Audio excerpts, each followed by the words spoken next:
Here on KGRA Radio, welcome to the Richard Dolan Show, where every week we fight the good fight. Greetings. I'm very honored and happy and privileged to present this guest of mine on this particular program. This is a gentleman who I would say in the last decade has become probably the best known, shall we say, experiencer, maybe abductee, certainly UFO witness that we probably have in North America, maybe the world, and that's Chris Bledsoe. And I just want to say, I've only chatted with Chris a few times now before this program, but he is everything that everyone has said to me about him, which is an absolutely decent human being, great guy to talk to. It's been strange for me because for all these years, the stories of what has been going on at and around his home are so fantastic. They really, if you're a skeptic and if you don't know anything about UFOs, it's very difficult, I think, for a lot of people to get themselves into the headspace and say, yeah, I believe this. But here's the thing. I have been aware of countless researcher after researcher after researcher who's gone down, met with Chris, come back and say, this guy is for real, his stories are unbelievable, you've got to check it out. And that's been going on for years. And so with that in mind, I've always been very intrigued and interested in what Chris has to say. The only other thing I just want to say before we start is that there are many elements to a true, complete telling of Chris Bledsoe's story. This is not a simple thing where you can just talk about one event and you're done. It doesn't work like that. So there's a significant sighting that we are going to talk about, the so-called river sighting. It's very significant. There's another sighting of the lady, and that's a number of years afterward. And there's a whole series of events that happen between that involves a lot of other events and other witnesses. There's a fascinating backstory to Chris Bledsoe that maybe at some point we can get into. And then over the last, I guess, 7-8 years, there's even more things going on of great interest about this man. So I don't think it's possible to do justice to this in a short interview. So my feeling is, I was just talking with Chris about this, we're going to try to do this in discrete elements and to try to do justice to each element as we come up to it. With that, as a very long-winded introduction, I would really like to welcome my guest, Chris Bledsoe. Chris, thank you for being on here. I appreciate that, Richard. I'm very honored to be on with you, my friend. Well, the honor is mine as well. And I have a feeling that a lot of individuals are going to want to hear this. We were chatting the other day, and I just said to you, it's odd with your case because you're the kind of case that everyone knows about and no one knows about. It's one of those things where among researchers, your name has come up many times. And television documentaries have featured you, and there's a number of articles about at least some of your encounters. Even so, I think that there remains this air of mystery about what has been going on around your property and around you. But having said all of that, maybe we can get into some of your background, but I would love, if you do not mind, for us to dive into the event that really put you on the map. And this is the Fayetteville, North Carolina UFO sighting of early 2007, January 8th. Do you mind if we just jump in and talk about this event? Not at all. Just wherever you want to start, I guess. Okay. Well, we know that you were out fishing. You were with your son, Chris Bledsoe Jr., and there were three other gentlemen. And I wonder if you could just walk us through what actually happened. How did this whole series of events unfold? I think it's important to know, let's say, the best way to understand where I was at that point in life, because it makes a big it's what caused it all, I'm sure. Okay, right.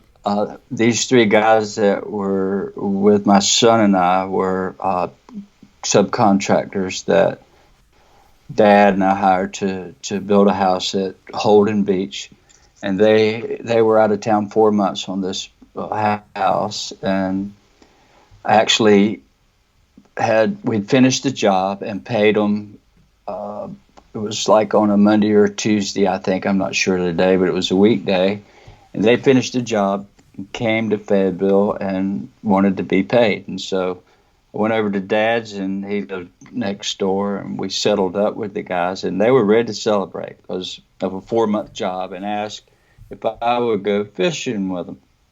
And my wife was out of town, so Chris Jr. and I said, why not? We had the only 4-wheel drive truck. They didn't have one. I think that's kind of the reason they wanted me to go, because they needed somebody to drive them down this long, muddy dirt road down to the river bottom. It's a real muddy place. So about 2:30 in the day, they came by about lunchtime, picked their checks up. They went to town and cashed them and got all ready and called and said, we're ready to go, 2:30. And so Chris Jr. and I grabbed our poles and threw them in the truck and went by and picked these guys up. The river's about 3 miles from where our house was. And they're all pretty much in the same general area. Everybody lived pretty close together. Mm-hmm. But I had to go several miles north, like 5-6 miles north, to pick up one of the guys and then head that way and grab them in between. So about 3 o'clock, somewhere in there, we arrived. It was a sunny, cool day in the 50s. And they were all into fishing, sitting on the bank, made them these little forks that they set their poles in, and they were all having fun. And at that time in my life, I was suffering with Crohn's disease, extremely bad. I had it for 17, 18 years. Mm-hmm.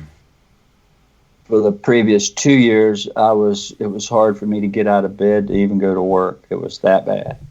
I was hating life. I was building 100 homes a year, my wife and I. We had a huge company.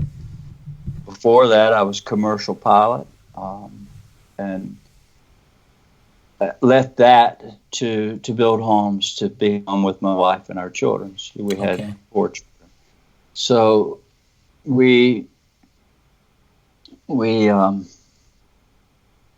I was sick, extremely sick. And I had just come through 2004. They were testing my blood. When you take all these kinds of meds, they test your blood pretty regular. Like every 30 or 45 days for kidney and liver function. Well, this doctor that I was seeing wasn't doing what he was supposed to, and it caused me to go into toxic blood poisoning. I had metal toxicity in my blood, and it caused me to have a near-death experience in 2000, and I think it was late 2003 or 4.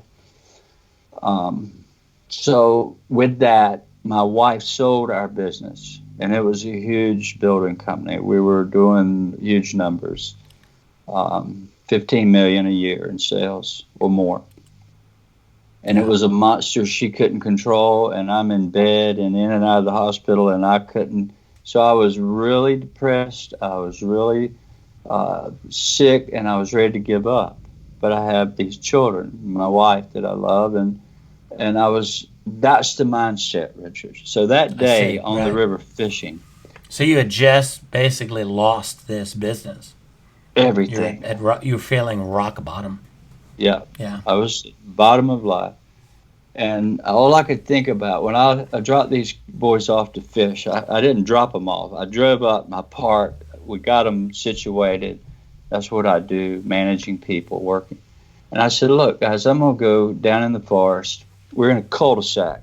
Drive down a long, muddy dirt road out of a cornfield down into a river bottom, and it deads into the cul-de-sac. Well, Chris, the important thing is once they started fishing, I left them about 4 o'clock on foot, and I went to the end of the cul-de-sac, entered into the forest, and went in a quarter mile or so, sat down beside a tree, on a big river gully, and it's beautiful in there. Big oaks and So forests. wait, everyone else is fishing and you just walked off. Yeah, I left Okay. them, and What, I'm in the forest. what were you thinking when you did that? Did you just want some alone time, or was there Yeah, some other reason? that's exactly why. Mm, I wasn't. I was wanting a long time, and I was really silently calling out to whoever's up there. I'm at my wit's end. I'm calling on whoever is. If there's a God in heaven, I'm calling on God. Help me. gotcha. And so, just before about 4:30, it gets dark about 5:30 in January. That time frame here. So Hmm. about 4:30, it's dark in the forest. I don't have a flashlight, and I haven't seen any wildlife. I was a big hunter. I grew up a big hunter. Um, I don't do that anymore. After this experience, I quit all that. I don't hunt anything. But I use the excuse that I'm going to look for animals, wildlife, deer or something, and tell anybody what I was thinking. So I came out of the forest about 4:45 or 4:30 to check on them because it was getting so dark in the forest I couldn't see. I made my way back out to the clearing, and there's still some daylight. I said, "Look, it's going to get cold tonight. You guys want to light a fire, or you want to go home?" So they were all ready to fish more. I said, "Let's stop, gather up some firewood, get a fire going, and I'm going to walk back up the way we came in. Instead of the dead end in the cul-de-sac, I went back to the front of the road that leads out of the place, up a hill to a big field. And I'm thinking I'm going to go sit at the top of this field and look for wildlife. I really wasn't in the mood to socialize with anyone. Right. So about 5 o'clock, by 5 o'clock, 10 after 5 exactly, 10 after 5, I remember checking my watch. I left them. They had a fire going, a big fire, huge fire, and a big pile of wood. 4 or 5 guys can gather a lot of wood real quick. And so I walked away. I said, I'll be back just after, by dark. I'll be back in a little bit. I'm going to go up to the field and hang out. So when I walked away from them, this is where it got really So interesting. it's about 5:30, It's about roughly 5:15, 10 after 5:15. 5, Okay, when I left them. I see. So as I leave them, I've got a quarter mile. I've got to walk an eighth of a mile parallel with the river due north, and then it makes a 90-degree turn due west, another eighth of a mile. So I got a total of a quarter mile walk Sure. up to the top of the field, and there's one turn. Well, the road coming in is covered like you would see in a plantation where trees grow over the road, and it was so tight that the Hmm. limbs would scrub the mirrors going in, and the trucks in these big muddy Wow. ruts wallowing. It's that tight, It's like right? a tiny little road there, right? Yeah, Over yeah, and covered with really, brush. yeah, Classic North Carolina country, it sounds like. exactly. Right. And Dr. Alexander and plenty others walked through that mud. It's a muddy walk down there, Hmm. so they've got to see that same experience, the same Hmm. thing. In fact, John got to see something there. So Hope maybe we can get to that during these sessions, because I hope that's what yeah, we'll have. But anyway, please yeah. continue. So when I left them, this is amazing and a very big point because it involves Chris Jr. at another point. Hmm. Soon as I leave the clearing, the cul-de-sac, I enter into this road that's like a tunnel, and it's really dark because the sun's down top of the trees. It's very dark in this little tunnel going out, but the cul-de-sac where we were standing, it was still more light, right? Okay. So it was kind of eerie feeling, and soon as I entered into this area, I heard something on my left-hand side walking in the leaves, and it's January, it's dry, it's crackly, and being a hunter, I grew up in those woods. I've hunted all my life. I'm in the Hmm. Boone and Crockett record book for shooting one of the largest black bears in North America, Wow. 660 pounds My goodness. from 6 feet away, and I'm not proud of that.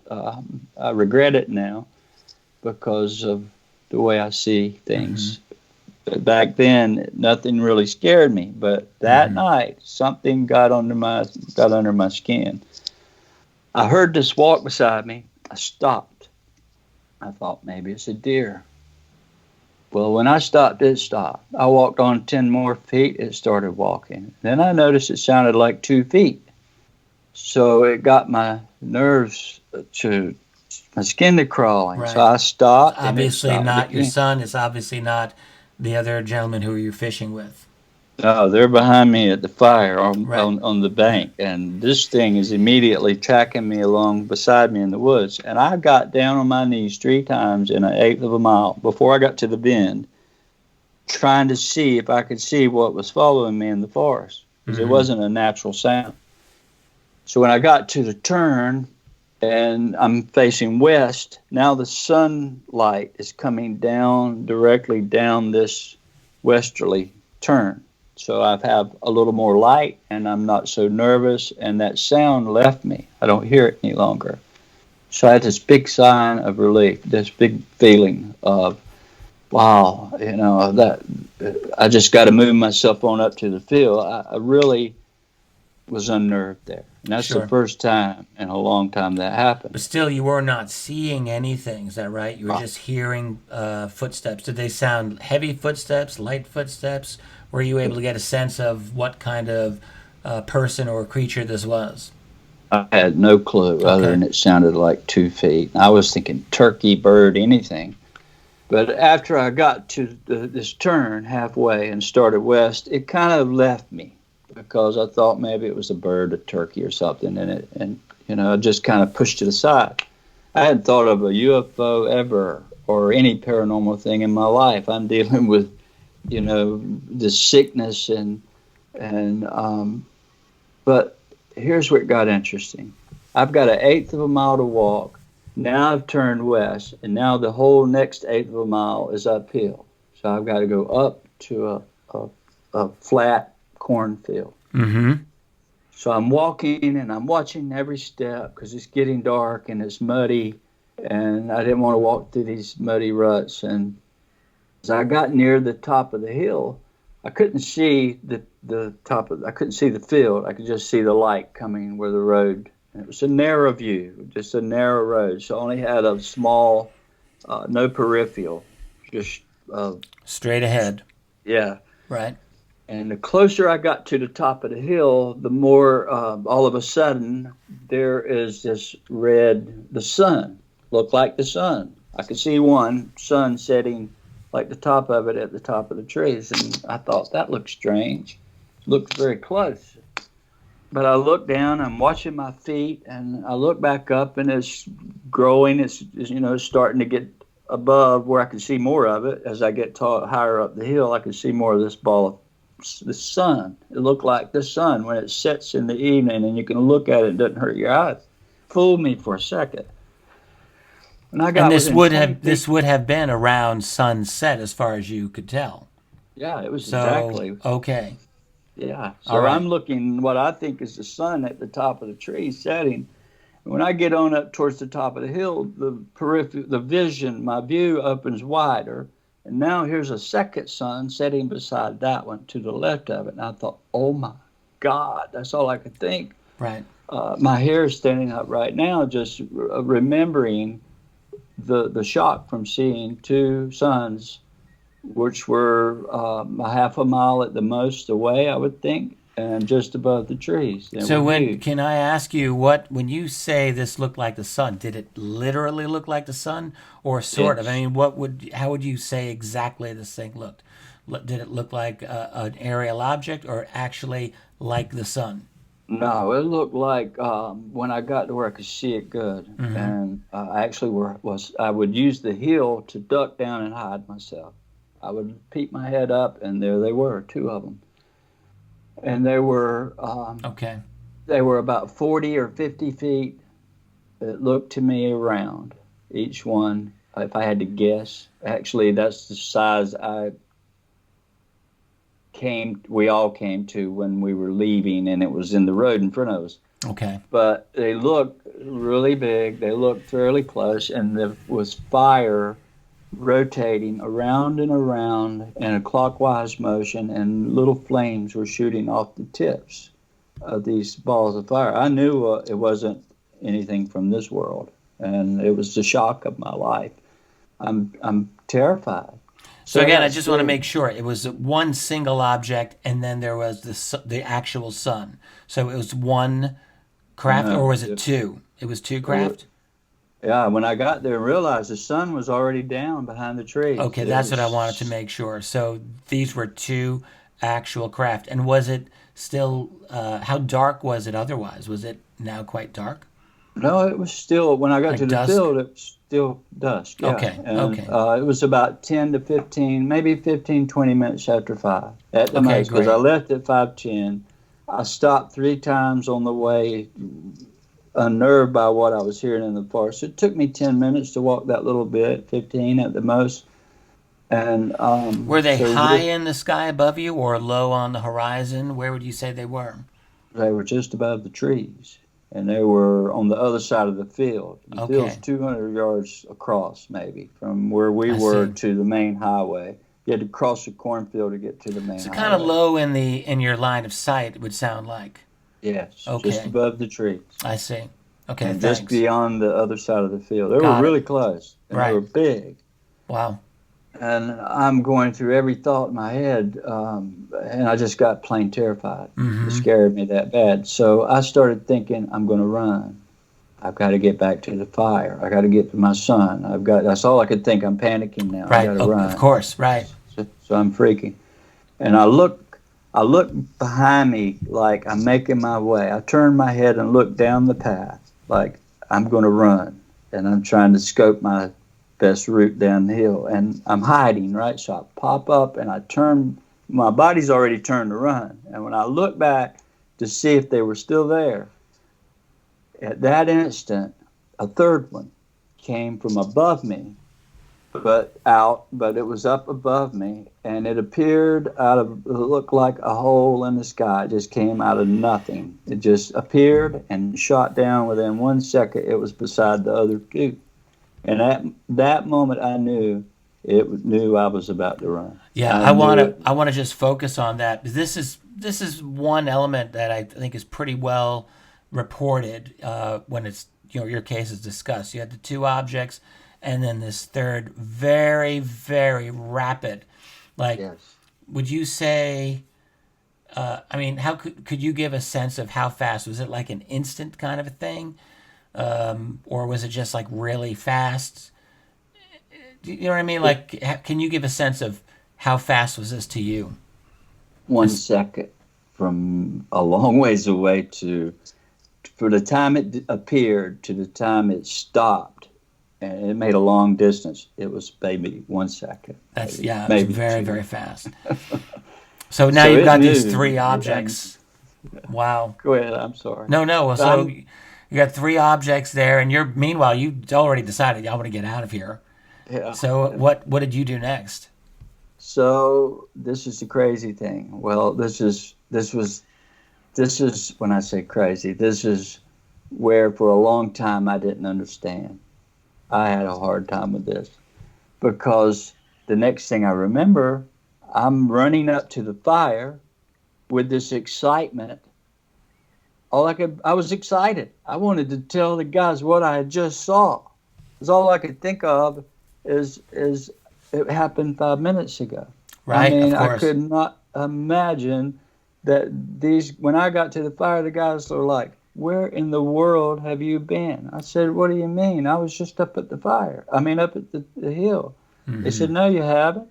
I said, "Yes, I have." They said, "We've been looking for you for hours." And I noticed Chris Jr. wasn't there. Oh man, right. And that's when I said, and I'm still approaching them, right? I haven't even really stopped, but when I got to them within a minute, I noticed Junior wasn't there, and he's just 17 years old, and Hmm. I was really worried about him because what they said is, and I'm having a hard time reconciling. They were searching for me. That a manhunt Right, went because on, as far and as you knew, you were gone for maybe what 15, 20 minutes, something like uh, that. yeah, that's it. Right, And you couldn't tell me no different. You could right. not. I could not believe it. and they were fighting. They were mad at me, and I was like, "What?" I mean, this was the crazy thing. I couldn't believe them. And when I said, "Where's Christopher?" They said, "Well, he went to the back of the cul-de-sac. He went on foot looking for you 2 hours ago, and we can't find him."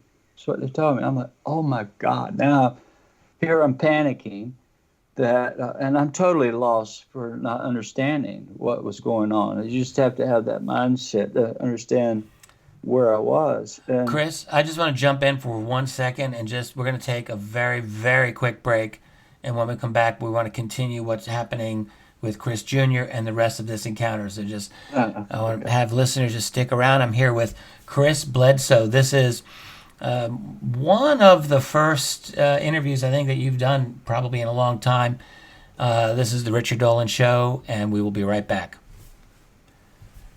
Okay, welcome back to the Richard Dolan Show. I'm here with Chris Bledsoe. And Chris, sorry to have interrupted you a moment ago, but you were talking about having been away from the fishing group for what you thought was maybe 15, 20 minutes or so.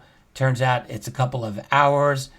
You had seen a dramatic UFO sighting of 3 fiery sun-like objects, one of which accelerated and landed or stopped it incredibly fast. Sudden stop, you were running back, and you discovered that you'd been missing for a few hours, and now your son is out looking for you. So let's pick it up.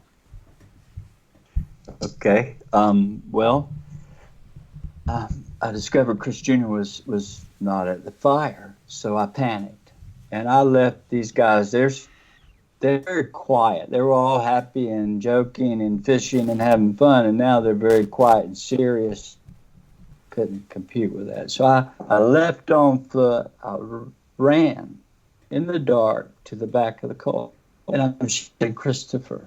And all I could think is these woods are huge. I mean, they go forever. And if he got in there with no flashlight and got lost, I don't know. I'm thinking the worst. Right. So Sure. I'm panicked. I'm shouting for him. I get to the edge of the wood. Then I found Chris Jr. He was hiding up under these thickest. If you go around the edge of a field, it'll be a thick underbrush, and then the woods will open up once you get through that edge. Well, he was up under that stuff trying to hide. He couldn't even talk for the first minute My or two. goodness. It was all emotion, and he was panicked, and all he could do was just basically, "Why, Daddy? Why? Why did you leave me? Where did you go? Where have you been?" And I was afraid because I could not tell you what was happening to my son. Wow. I didn't. He was just, before he could start talking about what he had seen. Just imagine a parent finding their child in that shape. He was near shock. Oh, exactly. I can relate, and that's a horrifying experience. And I didn't know what to say. He said, "You will never believe what has happened." He was just panicked, and he was in shock, and he's telling me he was really mad at me because I left him. He thought I left him, and I'm trying to explain I didn't go anywhere. I was just at the road. And he's like, "You don't understand these creatures. I saw these creatures."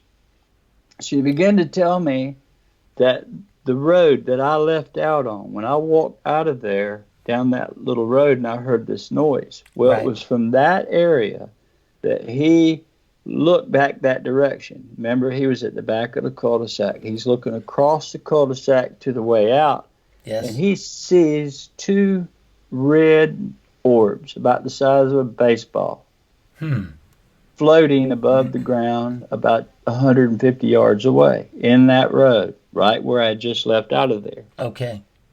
And so all of a sudden, he's standing there, and he's calling for his dad, and he's looking for me in a panic, and he looks back and he sees these 2 orbs, and they move across the road over to the area where the guys were at the campfire fishing, because he could see them still. He just left them and went across the cul-de-sac. And can we assume he had no idea at that point about any sighting you had had? No, Right. he's still looking for me. Right, And exactly. so he walks back when the things crossed the road over to where they were. he walks back to the fire and tells these guys, and they don't believe in anything like this. None of us did. Right. And he's telling them that these two balls of light just went in the woods, and they're like, "Don't be messing with us, Chris Jr." And this is what they're saying to him. Uh-huh. Come on, don't be saying that. And they were just picking on him. Right. So he turns around. He's checking to see if they had found me, and two of them had left out with the truck, and one guy was still at the fire, Gene. So he leaves them after telling them about these balls of light. He goes back to the same area, back of the cul-de-sac. He's calling for his dad. He's panicked. And he was the kind of child that he was hung to me. Everywhere I went, he was always with me. I couldn't get out of his sight. Still that way. And so, very loving child. So he goes back to the same spot. He looks back, and those two orbs come back out of the woods, back out in the road, and here they start towards him. And they're floating 3 feet off the ground, two balls of light, red balls, maybe basketball, or not basketball, but bowling ball size by now when they get close to him. Okay. And when they get within 15 feet of him, he's now hiding. He's shocked. He's in shock. He's panicked. If you hear him say it, tell it. It was just, can't imagine what he was going through. So he gets down in the bushes, backs himself under these thickest shrubs trying to hide, and they walk up these orbs come up within 15 feet of him, and he starts to see these translucent, glowing two figures about 3 feet tall. And okay, so at first, I'm so sorry, but like it first appears as orbs, and then they appear as beings. Yes. Okay, and about 3 feet tall. Yeah, these orbs, a lot of these orbs you see, if you see them, there's something attached to them. They come out of them, or after they exit the orb, that orb will still be there, and there's a translucent entity. I have them on film. Okay. Doing this. So please continue. So these beings, that he sees these beings after he sees the orbs, perhaps they appear to come out of the orbs, or they're connected somehow to it. And what happens then? Well, their eyes, he described that their eyes were mechanical looking, that one would close like a shutter from the top to the middle, bottom, top would close to the center, up and down. You'd close one eye, and the other one would be open, mechanical looking. And he's describing this, and he's in shock, can hardly talk. And all he wants to do is go home. Please take me home, Daddy. Please take me home. This is what he's saying. And we're in the middle of the woods, and I'm dragging him out of the forest. And my son is telling me this after I had just experienced lights at the top of the hill, so I'm beginning to get freaked. Right. So I drag him over to the fire where these other three guys are, and he's telling this, and they're looking at me like, my God, what is going on? Well, they must think the two of you are just crazy. Yeah. And so, they were very quiet, and we were all standing around the fire. Junior's telling the story, and he's in shock. He's all to pieces. And he's very upset. He's begging to go home. And he's telling the story of these beings. One would be, they would be on their knees. He said they would get down on their hands and knees and pick up a can or a bottle and look at it and shake it and throw it back down. And all the while, one of them was staring at him. And he could not scream. He could not move. He was paralyzed. And for the better part of 2 hours, he was missing. From the fire, from these guys. They claim it was 2 hours. And can you back up again? Can I just ask you, your son was saying these beings were doing exactly what? Was he able to discern that they were doing? He said that they came up within 15 feet of him, and they stopped. They saw him. They knew he was there, and they were watching over him and were watching him. And all the while, they were crawling around on their hands and knees like children. They looked like little children, glowing. And they'd pick up a can or a stick, and there was a trash pile there where a hurricane had blown a big oak tree down. And they were in the trash, around the edge of the trash where he was, next to him, looking at cans and stuff. And this is he describing this to us while we're at the fire. Wow. Okay. I just wanted to make And sure I caught that accurately. So thank you.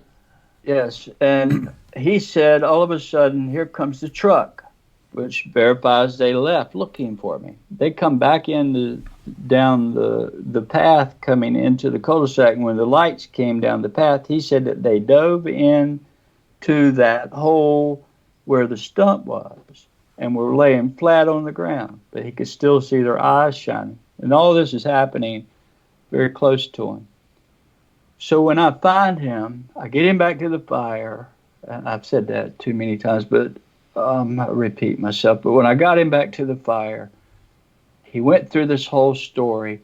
All of a sudden, one of the guys said, "Look." And that's all he did is shouted, "Look." And he's pointing up to the sky. So we all, our heads raise up. And what it looked like, Richard, is a cluster of stars, like ordinary stars. Mm-hmm. There were 8 or 9 of them started going in every direction very fast, and they were going back and forth and circling around in big circles and going away and coming together, just putting on a dance. And then 3 of these things came from way up high all the way down to the ground into the forest on the other side of the river. And the river's probably 75 yards wide at the most. So these things just landed on the other side of the river. So this was a display that all 5 of you saw. Yes. Uh-huh. Yes.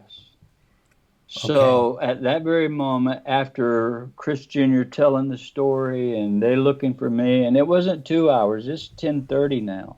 I left at 5 something. So right. we can figure there were 4.5 hours of missing time. So it didn't take but a split second for everybody to drop what they had in their hands, fishing poles, everything we had, we left. And they jumped in the truck. I jumped in the driver's seat, and we left out of there. And all of a sudden, one of them was shouting to the top of his lungs, "Go, go, faster." And I'm like, I can't go any faster. I was in these ruts, and the truck was wallering around, and just imagine the excitement of 5 men in the truck. And I couldn't see what they were seeing. No. But according to one of them, this red orb, where I'd found Chris Jr., came out of the forest and was tailing the truck, coming behind the truck. And they're looking out the back window of a 4-door Ford and screaming that something's chasing us. So we got out of that wet area and started up the hill and got to the top of the hill. When we got up there, those 2 of those red-orange balls of fire was still in the exact same place all these hours later. And the third one... And this is something all 5 of you saw this time? Yes. Is that right? Everybody. Okay. Everybody was seeing. Okay, yeah. And there were 7 or 8 neighbors that saw it as well. All of them. Interesting. Okay. Yeah. So when we got to the top of the hill, I was going so fast, I felt like the old movie Starsky and Hutch from years ago, to where we cleared the hill almost in the air. We were panicked and trying to get out of these woods, and it's tight. Just imagine the intensity. Mm-hmm. And when we got over that hill, I had to slam on brakes because these 2 red balls are still there above the trees. But the third one that came from way up wasn't in its position beside the other 2 anymore. It's sitting in the middle of the road between us and the main highway. It's in the dirt road in the field, and we had to go by it, through it. Through it? Straight at it. You mean you drove into it? Well, we would have had to get to the highway, so it's blocking our path. I see. So what did you do? Well, we all freaked out. I mean, at this point, it was, oh my God, we're being invaded. You wouldn't believe what some of the guys were thinking. It was the end of the world. And I was at peace. That's the weird thing. I wasn't having the fear that I did earlier. And it took me a long time to understand that. I wanted to get out and look, and they were freaked out bad. They wanted to leave, but we couldn't. So we're sitting there in this truck, with this thing that's about 100, 150 yards, 100 yards from us, is setting 5 feet off the ground, is glowing bright white, and it looks like almost like a helicopter. The way the blades on a helicopter at night, if you ever see one, if it's like a life flight, if you go to a hospital and lights shine up through a rotor blade, it makes all kinds of sparkles. And this thing looked like that. It That's looked like interesting. white blades it looked like spikes, actually, but it was the light going around and around it. In fact, Richard, there's a video of a UFO on I-10 Florida. You can Google I-10 UFO. That's pretty much exactly what we were seeing 100 yards in the middle of a cornfield, blocking our path, 5 feet off the ground. It was about 40, 45 feet across. It was the shape of a football or an egg, sort of. All right. Sort of like the Tic Tac. In fact, there's a lot of speculation it was the same thing because So it was the same size. And looked slightly like elongated and roughly yes, maybe 30, 40 feet in diameter as far as you could tell. yes. And so it's glowing bright. It's just above the ground, and there's a mobile home in the back of that field on the property adjacent. We didn't have a cell phone. I had gotten rid of mine because of stress, just getting away from all the stress, and I didn't even have a phone. Nobody did, and we were panicked. And the guys wanted to. They were like, I know the person that lives in this house. Drive over there. So I drove across the road and through the man's yard and pulled up to his front door, only house back in there. And his door was wide open. The storm door was there. It had a glass door, but the regular door was open. The TV was playing. A little small trailer, like 10 by 60. I pulled my headlights right up to the front deck, to the front door, and one of the guys jumped out and beat on the door. 2 cars home, TV going, and nobody came to the door. Nobody. It's crazy. Because the next day, these guys went back to get our fishing poles, went by this man's house, and he said, we were home all night, didn't hear a thing. And that was really strange. Very. What happened was nobody came to the door. He got back in the truck, and I backed back out into the exact same spot where we were, facing 5 of us in this truck, facing this machine sitting in the middle of the road, this flaming ball of light. And all of a sudden, we hear gunshots. Somebody shooting. 3 gunshots. Everybody said, oh my God, they're shooting at this thing. Right. Of course, we couldn't see anybody. This thing turns very slow, pivots straight at us, and here it comes. After the 3rd gunshot, it's coming to us. And we're panicking. I mean, everybody's shouting, oh my God, and here it comes, and it's getting closer, and then it starts rising. And when it cleared the top of my truck, it was barely treetop high. I could have shot it out of the sunroof with a homemade slingshot and hit it. It was that low and that close and quiet, blinding, pure blinding white light. So it goes over the truck, directly over, turns north and fires off like it shot out of a cannon. Boom, it's gone. Amazing. Again, would you just say how large this was once again from your perspective as it flew overhead? Can you give an idea? It's about 40 to 50 feet long. Okay. So it's shaped like a football. Right. So it's actually the size of a small craft, not an orb, nothing like that. It's actually you could get into it. Yeah, several people could get into it. Okay. So it as soon as it clears the truck, it was a race to get everybody home. They were actually fighting who gets to go home first, who gets to spend time with their wife before the world comes to an end. I mean, we thought all this was going on. So I raced and ended up having to take the furthest guy, the one 5 miles away first, home. So I took him as we started down that path, down the road towards his house. Numerous things were following us, tracking us alongside the car, these lights in the sky, and it just kept the pure excitement up. We get about 2 miles down the street, halfway to his house, and we cross under a huge power line. And right under that power line, we drove up under this thing, and it was something above the power line. It was black, and it was gigantic, and it had rows of windows or lights down the back side of it, and it was hovering 20 feet above a high-tension power line, maybe 40 feet. And it just, I wanted to stop. I wasn't afraid, but everybody was terrified. So I slowed down to about 15. It's all I could get, and left. Took these guys home, and I'm going to speed up. We got them all home. Chris Jr. and I get to our house. It's about 11 o'clock now, I guess. He's locking every door. He would go to the bathroom door, turn the light on, lock the door. He'd go to the bedrooms, close the windows, turn the light on, lock the doors. He's panicked. Oh, my goodness. I'm in my study looking for the news to see if we're being invaded. Seriously. Right. I had every news channel on. Nothing. It was just all normal. Couldn't believe it. He finally gets everything locked down, and all of a sudden I hear these dogs my dad had, hunting dogs, tons of them. He had as many as 100 at one time, 104. He raised them and traded them. So he has a huge kennel, indoor kennel with lights.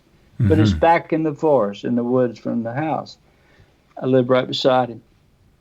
Dogs are raising their voice. You could hear hound dogs for a mile away at night. That time of night is quiet night, and there's 15 of these hounds just making this noise that was so scary, because it was a kind of a bark that they didn't know what they were seeing. They were afraid. Okay. So it got my hair to standing up, and I ran to the back door, and I had a red Chesapeake Bay Retriever, and her hair was standing up, and she's pointing towards the woods and barking every breath. Chris Jr.'s anxiety is through the roof. I'm like, son, I think somebody's breaking into Dad's garage. I had no clue we were thinking UFO, right? I'm just thinking this is somebody's breaking into his garage, because his dog kennel is next to a big 40-foot building, tall, and that's where all our tools and fishing poles and everything we share together was in that building. So I'm imagining the dogs have seen somebody walking around his garage. Of course, absolutely. So I told Chris Jr., we don't need to carry a flashlight. I'm going to walk down, and we'll use the dark and the woods to hide ourselves, and then the dog will protect us. No, Daddy, please don't go outside. Please don't. I said, son, I've got to see who's might be breaking in Dad's shop. So I opened the door. This Chesapeake Bay took off straight toward the dog kennel.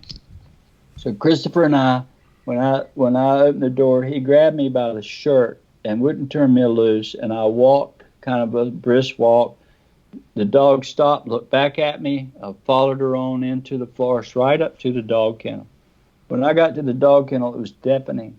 And instead of them looking, we're hiding now. He and I kind of being very sneaky, and we were hiding, and I could see these dogs were looking towards the back of the kennel, into the woods, instead of towards the shop.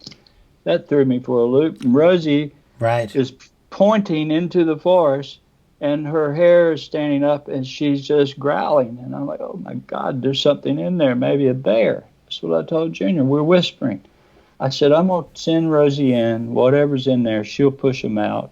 You and I need to run back to, and we were whispering very quietly, we'll run back to the edge of our yard, and I think we'll get a chance to see who she pushes out of there. They're not going to stay in there with her behind them. Okay. So I bumped her on the rear. I said, get them, Rosie. She took off, and he and I took off running back the way we came in to our backyard. And around this head of woods, which our yard was like 600 feet deep. So it's a really deep yard. And we run around the back, and he's got me by the shirt. And when we got to the closest point to our house, before I made a left turn, I thought I pulled a loose from him. I just running so hard, I didn't ever think that he had left. I thought he was still behind me. Mm-hmm. He actually left and went back to the house. He couldn't take it anymore. But I ran on back to the back of the property to cut this dog off, worried that somebody was back there. And so I ran up to this big oak tree, and I run so hard to try to get ahead of this dog. I ran up to it, and I caught myself against the tree, and I stopped. And I'm panting. I'm trying to catch my breath. And I look back behind me to see, and I could hear the dog coming to me. I got in front of her. I looked back to see how far Christopher was behind me, and as soon as I looked behind me, there was this being that was probably 3 feet tall, the exact same description that Christopher described, and it's standing 3 to 4 feet away from me, within arm's length. I could have reached out and touched it. It was glowing about the color of the moon, that soft glow. I actually painted it in '09, and I have a picture of 2 entities that look just like it. Taken in 2012. I believe I've seen this image of yours. It's very, very well done. It's very artfully done. It's kind of a thin, like a thin build. It looks reminiscent of, I guess, what you'd call a gray alien, but not exactly. It looked like there were eyes that were large, but not quite all black wraparound. Is that right? And it was glowing. And it had a triangle on its chest. I could see it underneath the glow, this dark-looking area that looked in the shape of a triangle. So here comes Rosie. She's coming, and this entity is standing. It was behind me. So undoubtedly it had to have followed me or chased me, and I didn't know it, but it was behind me. So I turned, and it's to my back. I'm facing the tree with my hands against the tree. So I turned as gentle as I could, and I put my back against the tree, and I looked at this thing, and I said, I surrender. I thought I was gone. I really just knew it was going to get me. And I surrendered. I said, I surrender. I mean you no harm. And it loud voice, it just rang out in my head. I heard it say, you don't understand. I'm not here to harm you. I'm here to help you. That's what it said. And within seconds, here comes Rosie breaking out of the bushes from behind me, and this thing just vanishes right in front of me.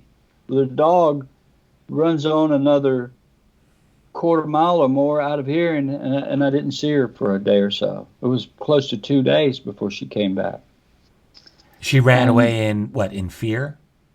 No, she was chasing whatever. She was tracking. She ran on another several neighbors down, and I didn't see her. Of course, the weird thing is that when I went back to the house, Christopher was standing at the door looking through the glass, and I didn't want to make him panic anymore and tell him what had just happened to me. But I felt this big sense of relief after I experienced this thing. And so I walk in the door, and I was a smoker at that time. I actually started smoking when I had this near death in 2004. I was in the hospital, and of all things, I started smoking there because the people there were smoking. It's weird to say, but I quit in 2012 and never picked them up again. And that was from the experience with this lady. Right. Well, we will definitely be getting to that in another segment, I think, because we're just about running out here. Although I really hope that we can continue these conversations and flesh these experiences out as much as possible, Chris. I would be glad to, Richard. Yeah. I would just like to mention, before we sign off here, that your case got a lot of attention right away, and MUFON came down. They sent a bunch of people down to look into your case. It's been written up quite a bit. I do know that not only were you and your son interviewed, but the 3 gentlemen who you were with were eventually found and interviewed. My understanding is that it was not the easiest thing to find them, but they were found, they interviewed, they corroborated every aspect of your story. I know that you went into, you did a hypnotic regression to try to remember this event more clearly. And I think, I didn't tell you this, but I communicated just recently with Jan Harzan of MUFON. I just asked what was MUFON's conclusion of your case, and they just said we considered the case an unknown, which means we considered the subject, that is you, to be trustworthy and reliable. And he just said, the MUFON case file they could not come up with any conventional explanation for what you'd gone through. And I think it was very clear, just hearing Jan talk about it, that the investigators were very impressed by you, your son, and the other witnesses in the story. So I think listeners should hear all of that. They should know that. Aside from the fact that there's a whole backstory and a whole going forward story to that event. Like, this is one event, right, in the long history of very interesting things going on with you. It's just only gotten more intense since then. This has really changed your life, and if I just may say, I know that it has caused a lot of grief with friends and family for you to have to deal with this. You don't have to go into all of that, but I think it's part of the story, and you have been dealing with this, and but you've also been very, very dedicated to documenting what's been going on to the best of your ability. And I'd like to be able to talk with you in another segment about just all the people who've come to see you. Your place is almost like a UFO mecca. You've had everyone, or not everyone, but lots and lots of people who have been researching this phenomenon have come to see you and to experience your property. You mentioned John Alexander. I know Grant Cameron, Chase Kletsky, and I know there's many, many others who have come to see what exactly is going on at your property and with you. And everyone has come away impressed. That's all that I can definitely say that. Well, there's a whole entire episode with Chase and I. You should have us on one night to tell you what happened with a whole group of us. She told me, and it's an amazing story. But look, let's wrap this for here, and we'll just pick this up at the earliest opportunity. But I just want to thank you, Chris Bledsoe, for coming on to this program on this occasion with me. This is the first time we've really gotten into it, and I know there's more, and I hope we'll get a chance to talk about more. I'm ready to tell the story, so it's worth telling. I think people should know this stuff is real, and I think we can prove it. I'm sure we can. Well, Chris, I want to thank you for coming on to this episode of the program, and I know we're going to talk again. Yes, sir. Thanks to my guest, and thank you for listening. I'm Richard Dolan, and this is KGRA Radio. Catch you next time. Let's keep fighting the good fight.